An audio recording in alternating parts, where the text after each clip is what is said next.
নমস্কার বন্ধুরা, welcome to ED sports 909। দেখতেই পাচ্ছ আজকে আমরা কোথায় এসেছি। বাসা থেকে অনেকটা দূরে সুরিপুকুর, এখানটা আমরা আজকে এই ভিডিওটা বানাবার জন্য এসেছি। আজকে ওয়েদারটা দারুণ, সকাল থেকেই কনকনে ঠান্ডা, তাই না? তাই আমরা ভেবেছিলাম আজকে যে ভিডিওটা বানাবো একটা অন্যরকম ইমেজে বানাবো। মানে ওয়েদারটা এতটা সুইটেবল, মানে চারিদিকে খালি পিকনিক ওয়েদার। মানে আমরা আসার পথে দেখলাম যে রাস্তার দুপাশে বিভিন্ন স্পটে, মানে পিকনিক স্পটে কিন্তু পিকনিক হচ্ছে। তো উৎসব, বাঙালির উৎসব, মানে 12 মাসে 13 পার্বণ লেগেই আছে এবং সেটাই চলছে এবং চারিদিকে পিকনিক একটা উৎসব। তার ইমেজের মধ্যেই আমরা আজকে ভিডিওটা বানাচ্ছি। আর ভিডিওটা আজকে এতটাই জরুরি যে আমি সাধারণত যে বিষয় নিয়ে ভিডিও বানাই, আমরা খেলা নিয়ে বানাই। আজকে রোববারে খেল আড্ডায় আমার পাশে আছে আরেকজন খেল বিশেষজ্ঞ গৌতম সরকার। আমরা যে বিষয়টা নিয়ে আলোচনা করব সেটা হচ্ছে খুবই একটা ইম্পর্টেন্ট বিষয় আর খুব গুরুতর একটা বিষয়টা হচ্ছে গিয়ে যে আশা নিয়ে আমরা গতকাল ছিলাম, যে মিটিংটার দিকে তাকিয়েছিলাম, কার্যনির্বাহী যে মিটিং, বাৎসরিক মিটিং ছিল এআইএফএফ এর, সেই মিটিংয়ে আমরা কালকে একটা আশা করেছিলাম যে আইএসএলটা হয়তো হবে, এবছর হয়তো আইএসএলটা হবে এবং আশার আলো একটা গত শনিবার দিন দেখতে পেয়েছিলাম, যেখানে 12 জোটের একটা কমিটি যারা ঠিক করেছিল যে আইএসএলটা তারাই করবে এবং এআইএফএফকে পুরো দায়িত্ব দেবে পরিচালনা করার জন্য এবং ব্যবসায়িক দিকটা তারা দেখবে, আর যেগুলো প্রোটোকল বা রুলস যেগুলো থাকবে সেগুলো এআইএফএফ দেখবে। তো এইভাবে তারা একটা প্রস্তাব পেশ করেছিল আজকে, মানে গতকালের মিটিংয়ে, জেনারেল যে মিটিংটা হয়েছিল সেখানে প্রস্তাব পেশ করেছিল মোহনবাগানের সিও বিনয় চোপড়ার নেতৃত্বে। 12 জোটের যে তাকে নেতা হিসেবে পাঠানো হয়েছিল, কিন্তু এআইএফএফ এই বিষয়ে কর্ণপাত করার আগেই বিভিন্ন রাজ্যের বিভিন্ন সংস্থা কিন্তু এটাকে কিন্তু একদম তুড়ি মেরে উড়িয়ে দিয়েছে। কি বলবি গৌতম? হ্যাঁ, তুড়ি মেরে উড়িয়ে দিয়েছে। তার কারণ বলছে এটা ফেডারেশনের পক্ষে এটা সম্মানহানি হবে। আচ্ছা, আমি জানি না আইএসএল খেলা না হওয়ার থেকে এটা বেশি সম্মানহানি হবে কিনা। মানে যেখানে ফিফার ব্যানের মুখে পড়তে চলেছে দিয়ে আইএসএল যদি না হয়, দেশের সেরা লিগটা যদি স্টার্ট করতে না পারে ভারতীয় ফুটবল সংস্থা, তাহলে সেক্ষেত্রে সেটা কি বেশি সম্মানহানি, নাকি যদি এবছর লিগটা যদি না হয় তাতে কি ভারতের লজ্জাটা বেশি, নাকি এই 12 জোট মিলে যদি এআইএফএফকে সাহায্য করে যদি লিগটাকে চালু করে দেয় সেইটা লজ্জা বেশি? কি বলবি বল? সেটাই তো। আমি তো রাজ্য সংস্থাগুলো কি ভাবছে, সঙ্গে একটা দলও আছে, এর সঙ্গে একটা দলও আছে। আপনারা বুঝতে পেরেছেন আশা করি কোন দল। তারা কোনো ইনভেস্ট করবে না, 12টা ক্লাব তারা ইনভেস্ট করবে, মোহনবাগান 5 কোটি দেবে। ইনভেস্টটা বাদ দাও, ইনভলভ হবে না, ইনভলভও হবে না। ইনভেস্টটা বাদই দিলাম, ইনভলভ হবে অর্থাৎ পেছন দিয়ে সাপোর্টও দেবে, বরঞ্চ পেছন থেকে তারা আরো মানে টেনে দিচ্ছে, তাই তো?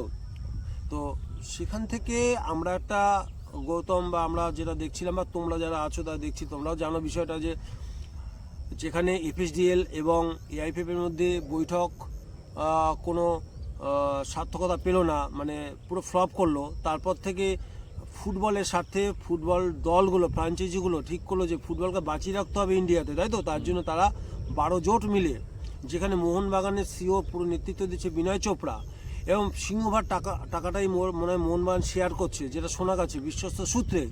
তো সেই রকম একটা প্রস্তাব নিয়ে যখন এআইএফএফ এর কাছে গিয়েছে, তখন ওই রাজ্যগুলো যে বা রাজ্য সংস্থাগুলোর সঙ্গে ওই দল আর 2-1টা দল পুরো পেছন দিয়ে কাছা টেনে দিল, মানে আইএসএলটা তারা করতে দেবেই না। আমি বুঝতে পারছি না কেন দেবে না। সেই পরিপ্রেক্ষিতে তখন এআইএফএফ বলল ঠিক আছে, তাহলে 3টে রাজ্য থেকে যারা মানে ফুটবল প্রাধান্য, 3টে রাজ্য, ভারতের 3 রাজ্য, কেরালা, গোয়া আর বাংলা, এখানে প্রতিনিধি দল তৈরি করা হয়েছে, যেখান থেকে গৌতম আমাকে একটু সাহায্য করবি যে বাংলা থেকে কে আসছে? অনির্বাণ দত্ত আশা করি, আর কেরাল থেকে আসছে নাভাস মিরান, আর ইয়ে থেকে গোয়া থেকে আসছে কাইতানো ফার্নান্ডেজ। তিনজনের নিয়ে একটা কমিটি তৈরি করা হয়েছে। তো সেই কমিটিতে কি মানে কি বলা হয়েছে তাদেরকে? কমিটি তারা 22 তারিখ থেকে 29 তারিখ, অর্থাৎ 22শে ডিসেম্বর থেকে 29শে ডিসেম্বরের মধ্যে এই সমস্ত ক্লাবগুলোর সাথে কথা বলবে। মেনলি যে ক্লাবগুলোর কথা বলা হচ্ছে Chennaiyin, Mumbai city, Delhi, north east United এবং মোহনবাগান, এদের সাথে কথা বলার পরে ওরা একটা রিপোর্ট জমা দেবে। আচ্ছা, সেই রিপোর্টের পরিপ্রেক্ষিতে তারপরে ডিসিশন হবে কি হয়। আচ্ছা, তো আরো 20 বাউ জলে, সেই আরো 20 বাউ জলে কবে হবে, মানে হবে কিনা?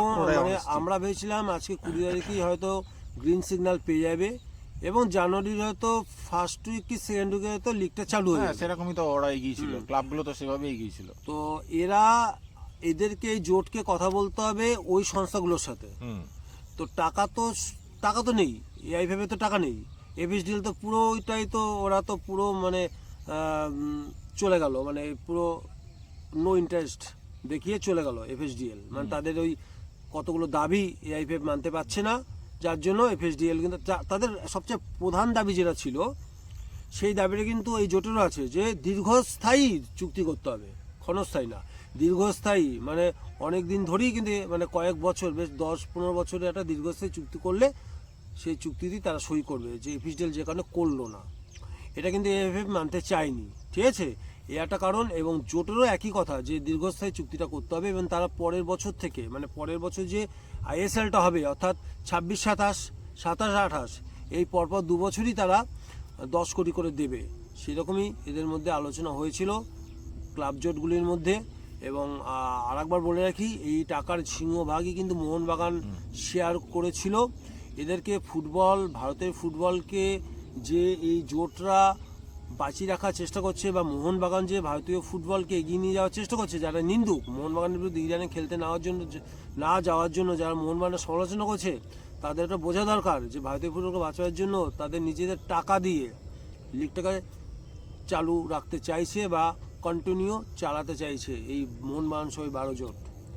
এবং কোন কোন দলগুলোর সাথে আলোচনা হবে সেটাও বলে দিয়েছে, যে সংস্থা কোন কোন দলগুলোর সাথে কথা বলবে। যে দলগুলো বেশি আগ্রহ প্রকাশ করছে, Chennai FC, Mumbai city FC, Mohun Bagan, তাই তো, আর গোয়া, নর্থ ইস্ট, তাই তো, এদের সঙ্গে আলোচনা করবে যে এরাই ভারতীয় ফুটবলকে উজ্জ্বল একটা ভবিষ্যতে পথ দেখাচ্ছে। গৌতম এই বিষয়ে একটু মানে তোমার বিষয়টা একটু বলবে, যে তোমার অভিমত কি, মানে এবার পুরো একদম তোমার ব্যক্তিগতভাবে আইএসএল নিয়ে কি হচ্ছে, কি ডামাডাল অনেকদিন হয়ে গেল, মানে আর দর্শক বা যারা সমর্থক তারা কিন্তু ধৈর্যের বা তাদের ভেঙে যাচ্ছে।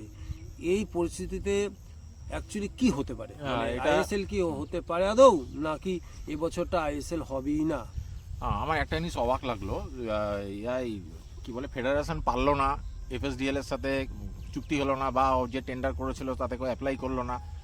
একটা ম্যাক্সিমাম টাইম অবধি ওয়েট করেছিল, ওয়েট করার পরে কিন্তু ক্লাবগুলো, বিশেষ করে মোহনবাগানের নেতৃত্বে ক্লাবগুলো একজোট হয়ে যখন লিগ নামাবে, সব কিছু ঠিক জানুয়ারিতে নামাবে, মানে সব কিছু হয়ে গেল। হয়ে যাওয়ার পরে এইভাবে ব্যাগড়া দেয়া, যে ফেডারেশনের নাকি সম্মানহানি হবে, একটা কমিটি তৈরি, সেই কমিটি আবার ওদের সাথে ক্লাবগুলোর সাথে কথা বলে নিয়ে গিয়ে ক্লাবগুলোর সাথে কথা বলবে, কথা বলার পরে তারা রিপোর্ট জমা দেবে, রিপোর্ট জমা দেওয়ার পরে ডিসিশন হবে। এটা তো একটা অনিশ্চিত হয়ে গেল।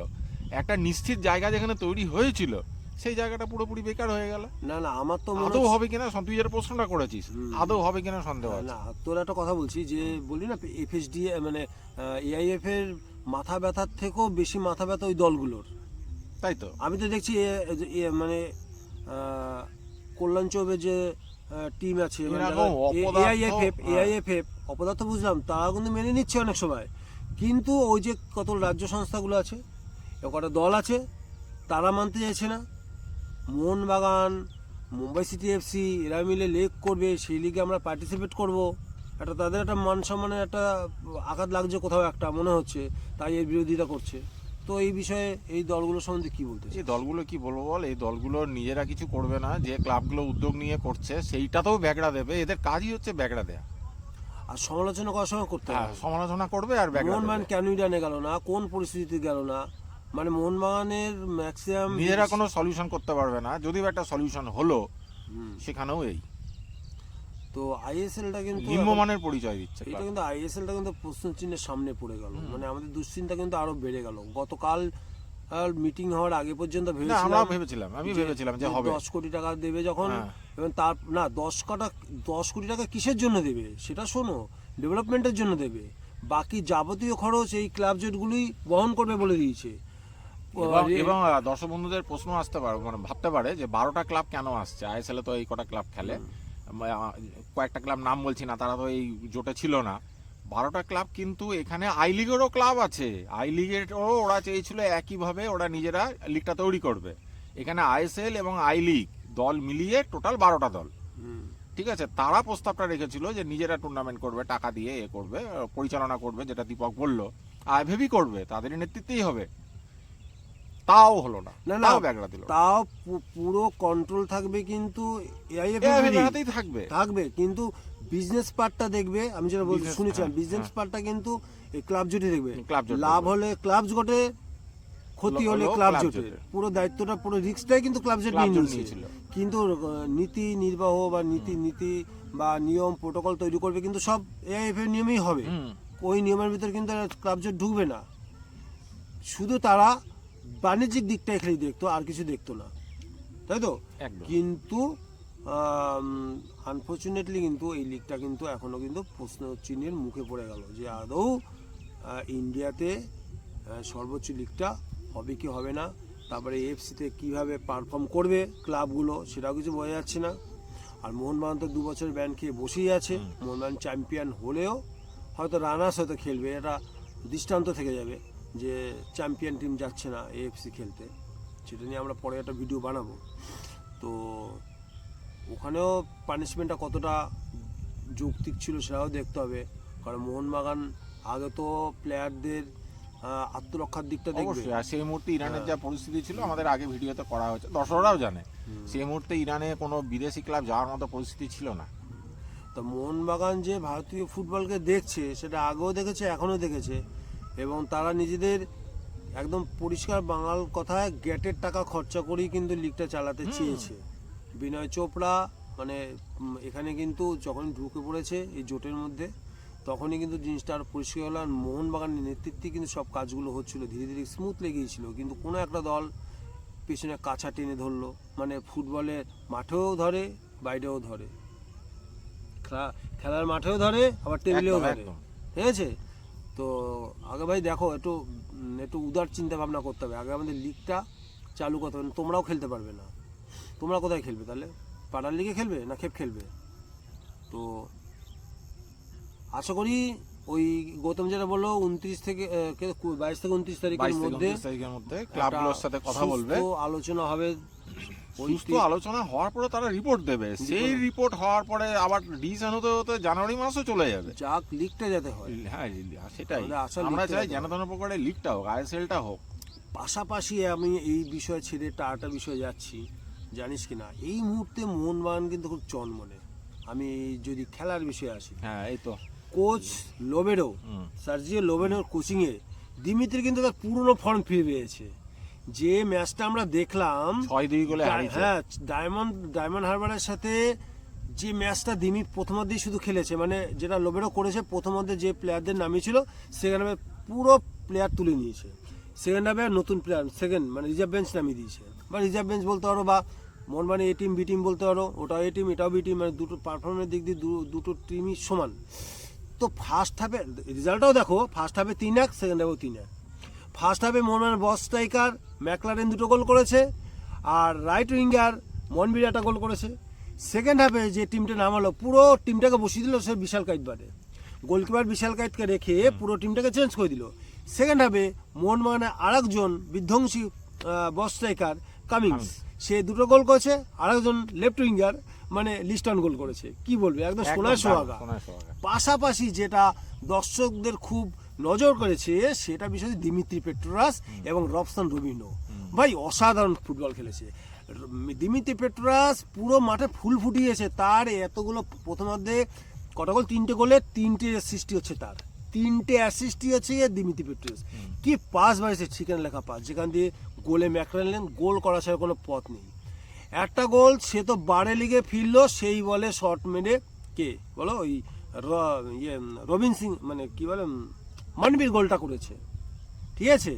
এবং ম্যাকলারেনের দ্বিতীয় গোলটা হচ্ছে গিয়ে দিমিত্রির পাশে হচ্ছে, অর্থাৎ তারই হচ্ছে কিন্তু অ্যাসিস্ট। আর পুরো মাঠ পুরো জুড়ে খেলছে, লোবেরা পুরো অবাক হয়ে গেছে। লোবেরা খালি একটা কথাই বলছে যে যার মধ্যে এত বারুদ আছে, তাহলে আমরা আগের বছর তাকে মাঠে দেখতে পাইনি কেন? তাকে ম্যাচ টাইম দেওয়া হয়নি। নিশ্চয়ই কোচের কোনো একটা পার্সোনাল প্রবলেম ছিল, ইগোর প্রবলেম ছিল, যেখানে সাপোর্টারদের পুরো সাপোর্ট ছিল দিমিত্রির দিকে, অর্থাৎ যে জনসমর্থন, এই একটা ইগো কিন্তু মলিনার ভিতরে ছিল। আমরা পুরো মা খেলতে দাও, দিমিত্রিকে জায়গায় খেলতে দাও, ঠিক খেলে দেবে। আমরা আগেও কিন্তু আগের ভিডিওতে বলছিলাম না, এবং সেটাই কিন্তু প্রমাণ হলো। এবং আশা করছি এই লোবারের তত্ত্বাবধানে দিমিত্রি কিন্তু আগামী দিনে আরো জ্বলে উঠবে এবং পুরনো দিকে আমরা আবার ফিরে পাবো। কি বলিস তুই? কি বলিস? আমারও তাই, একদম সেম মত। আশা করি দিমিকে আগের মতো ফিরে পাবো, বা আগের থেকে আরো ধারে বাড়ে আরো ভালোভাবেও পেতে পারি। দিমিত্রিও কিন্তু প্রচন্ড সিরিয়াস, সারাদিন ধরে প্র্যাকটিস করছে। প্লাস রবিনহো, যাকে নিয়ে এত কথা হয়েছিল, মাঠে পুরো ফুল ফুটিয়েছে। পায়ে যে ছোট ছোট ড্রিবলিং, পুরো যে কজন দর্শক ছিল মাঠে তারা তাড়িয়ে তাড়িয়ে কিন্তু বিষয়টা উপভোগ করেছে।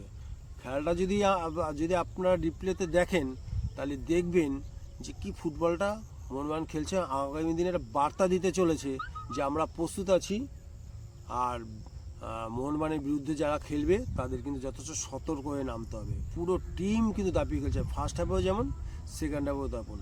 এবং আলবার্টো রড্রিগেজ যত দিন দেখছি তত অবাক হয়ে যাচ্ছি, ডিফেন্সে যে নির্ভরতা দিয়েছে, মানে তার জন্য খেলার ঝলক যেন বেড়ে গেছে, তার জন্য মানে ধারালো ট্যাকেল যেন আরো বেড়ে গেছে। কি বলবি কোথাও? একদম অনেক ভালো, খুবই ভালো খেলায় আবার সে আগের মেজাজে ফিরে আসছে বলা যায়।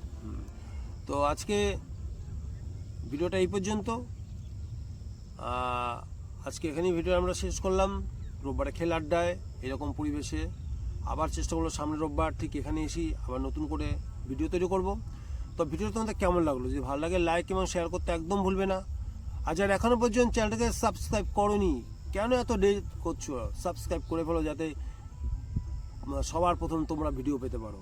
আর ভিডিওটা দেখার জন্য তোমাদের অসংখ্য ধন্যবাদ। আবার দেখা হবে নেক্সট ভিডিওতে। বাই।